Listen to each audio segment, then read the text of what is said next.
Let's move on now to the Miami Dolphins and our 2023 NFL Draft review.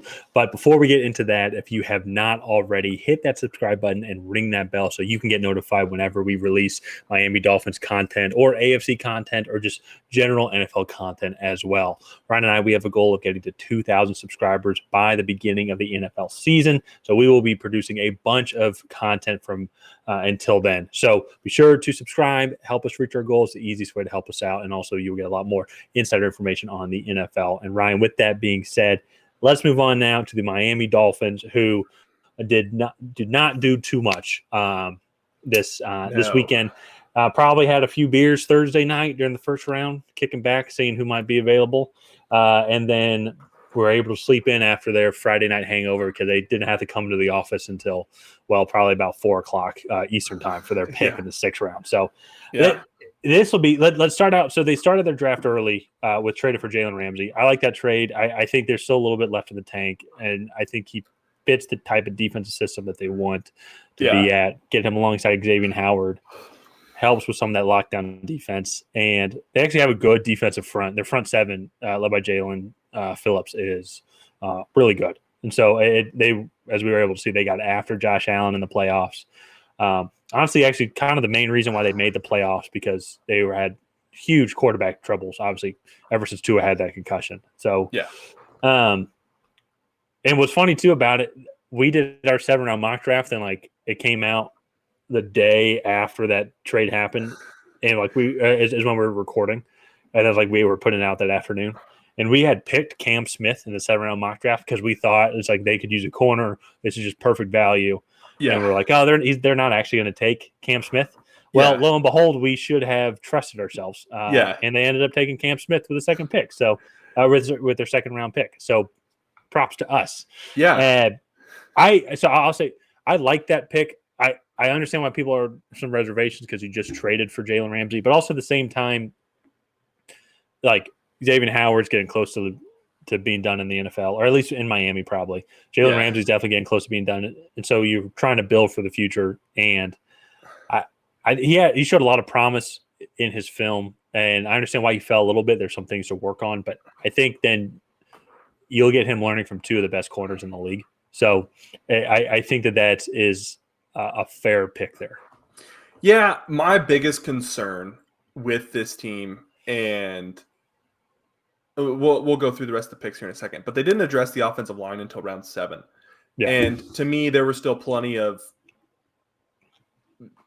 widely regarded offensive linemen that could have come in and made this offensive line much better because last year, their problem was the fact that Tua kept getting hurt. And they didn't really do a whole lot to help keep him upright this year. So I like Cam Smith as a player. He had a better 2021 than 2022, but that's because in 2022 they kicked him into play the slot, and he doesn't have that short area quickness that you need to play the slot, and he's much better on the outside. So and this is where I'll agree with you in this kind of segue into to the next pick. I like the Devin Achane pick. At running back, I think he fits what they're looking for. Very quick, very shifty. He is exactly what this offense is. But then also at the same time, I think that's also a downfall, and maybe why I think they should have gone a different route with the second pick because with their 2nd round pick of taking Cam Smith, because the next pick taken was Zach Charbonnet, and I think he is significantly long-term more valuable, I think, than Devin Achane. Achane only plays one way, and it's exactly how Miami plays, so it's a good scheme fit. But I think Charbonnet, can also catch out of the backfield. He can be your bell cow back. Then you can transition him to being the number 1 guy, while then also still having all the speed on the outside as well, and he can still help complement that. But you have to watch Charbonnet running between the tackles. With Achane, he can do that. I'm not saying he can't, but it's not as much of a threat. You're trying to just contain him. So if the defense is already just trying to contain against Tyreek Hill, Jalen Waddle as well, I think it's just simpler than to another thing for them to defend if they're just a knack. I think Charbonnet just would provide a little bit more value. Not saying I dislike the pick. I really like the pick because he fits the offense. I just think Charbonnet was just a little bit better. So yeah, but then I also think too, you get back to they still haven't invested in the offensive line. yeah, And like to me, if you want to make this team better, and you want to make these like weapons that you've invested so much in on the outside so much better, invest in the offensive line and give Tua more than 2.5 seconds to make a decision and throw the football. yeah.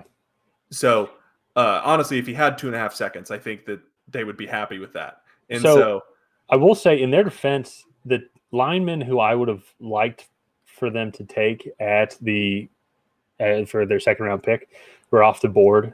Bergeron and Mock, because I think they're both very athletic, very quick. yeah, Ooh, if they well, could I kick still inside. like Tyler Steen and Tyler Steen was still available. Yeah, he was. Blake Freeland was one I wanted them to take because he is that athletic move tackle that they could have really used. Yeah. So, But go ahead. I was gonna say like that to me makes more sense, especially because I think Tyreek Hill's been very vocal in the fact that he's going to retire in a couple years. And then Jalen Ramsey, he's going to be turning 29 this season as well. I'm not sure on his contract details, but I want to say he only had a year or two left on the contract he signed with Los Angeles.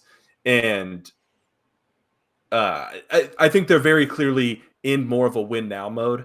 And so like drafting Cam Smith, a third corner in that room, is a little bit redundant. Yeah, well, and so this is then going to be the overall pitfall, I would say, then of their draft. And it's like if we'd want to get into the grades because there's not really too much else to analyze. But this is the pitfall of this, and we're having this debate on taking it, is because of the tampering, then because of some of the other trades that they have made, and they only had 4 picks. So it comes to those things that they couldn't address, but it's because they kind of did it to themselves. And so I gave them a C, partly because of that, where it's – I think they did okay with what they did have, but they didn't have much. And you're right. It's like probably the biggest thing that this team needed was offensive line help. And like the best they could do was a 7th round pick. Yeah. Some of that might not be to their doing. As I said, like some of their guys might've been taken. So then they went value elsewhere. But it is just tough to say like that they really improved from this draft outside of Jalen Ramsey, maybe. Yeah, and that to me, I think, is being heavily debated because with the tampering and then the trades that they have made, like you said,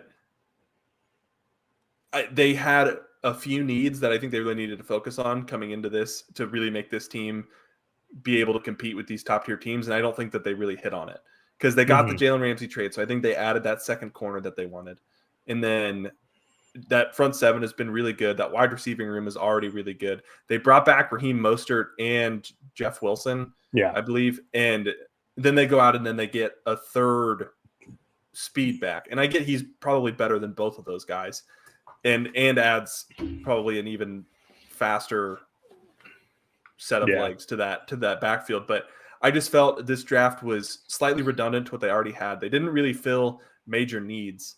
And I don't know. I don't really think that they got that much better in this class. And granted, they only got 4 picks, so that's a little. It was tough. Yeah, it is tough to look at it and to see how they improved. And I can agree with that. And when you only have 4 picks, it is tough. So it definitely seemed like they tried to find what value that they could do of just best player available. And they're like, we made the playoffs last year. Our team is essentially the same. So hopefully we can just stay healthy because that was their big issue. But if you're not getting better, you're getting worse, in my opinion. And that to me, I think is my big issue with this class is they didn't really add anything that I felt they didn't already have. Yeah. So I gave them a D. You gave them a C. Definitely a below average. But again, when you submit 4 picks in the entire draft, that's a little hard to get an average grade. So all in all, in terms of 2023 for the Dolphins, I still think they're a playoff competing team. I have them as 3rd in the AFC East right now behind the Bills and the Jets. And to me, their whole season revolves around if they can keep Tua healthy or not. Yeah. So that's absolutely it. They keep Tua healthy, keep him in rhythm, keep that offense in rhythm. Then there's an opportunity for them to go far because I think they have the talent there. No, definitely. They definitely do. But let's go ahead and wrap up the Miami Dolphins draft recap there. Leave a comment down below on what you thought of the Miami Dolphins draft. Let us know what you think of our opinions, whether we're right, whether we're wrong. Let us know down below. While you're down there, smash that bell, hit that like button, and subscribe to our channel to help us grow our community. And other than that, we will see you guys next time.